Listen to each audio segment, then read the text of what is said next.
আমার জামাই আমারে বিয়া কইরা নিয়ে আইছে, আর বাসর রাইতেও সে মোবাইল লইয়া ব্যস্ত। আরে বউ, এই মোবাইলেই আজকে তোমারে আমার বউ বানাইছে। এইটা তুমি কি কইতেছো?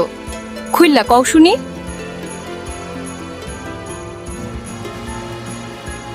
তাইলে শুনো, আমার আজকের এই যত টাকা পয়সা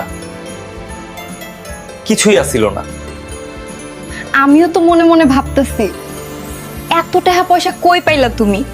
এক সময় তো কিছুই আসিল না তোমার।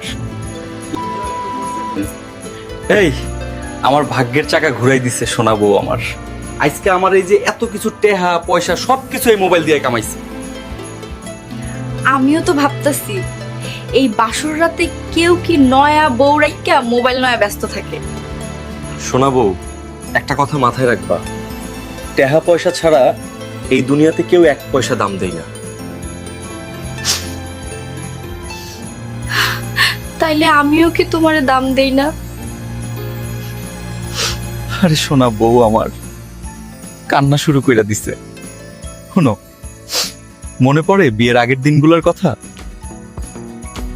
কি ফারুক ভাই, মন খারাপ কইরা বসে আছো কেন? আজকেও কি ইন্টারভিউতে চাকরি হয় নাই? না হয় নাই। তোমরা মায়েরা তো খুঁজো শুধু পয়সাওয়ালা পোলা পাই না। রেশমা, মনে রাখবা একদিন আমারও অনেক টাকা পয়সা হইব। রেশমা, তোমার লগে আমার একটা কথা ছিল, শুনবা? দেখো, এমন কথা কইও না, আবার সবাই তোমারে লইয়া হাসে, তাইলে কিন্তু আমার পেট খারাপ হইব। এই রেশমা, তোমারে দেখলে আমার কেমন যেন লাগে। কেমন লাগে ফারুক ভাই, একটু কও শুনি। রেশমা, আমার নিয়ে হাসি ঠাট্টার দরকার নাই। যাও আমার সামনে এক্ষুনি। আরে ফারুক ভাই, দেহি কই যাচ্ছিলা? আবার আমার দিকে দাঁড়াই গেলা।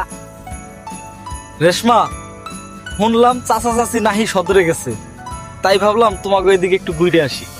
তোমার মতলবটা কি কও দেহি। রেশমা, তোমার লগে দেখা করার লেগে কি কোনো মতলব লাগে?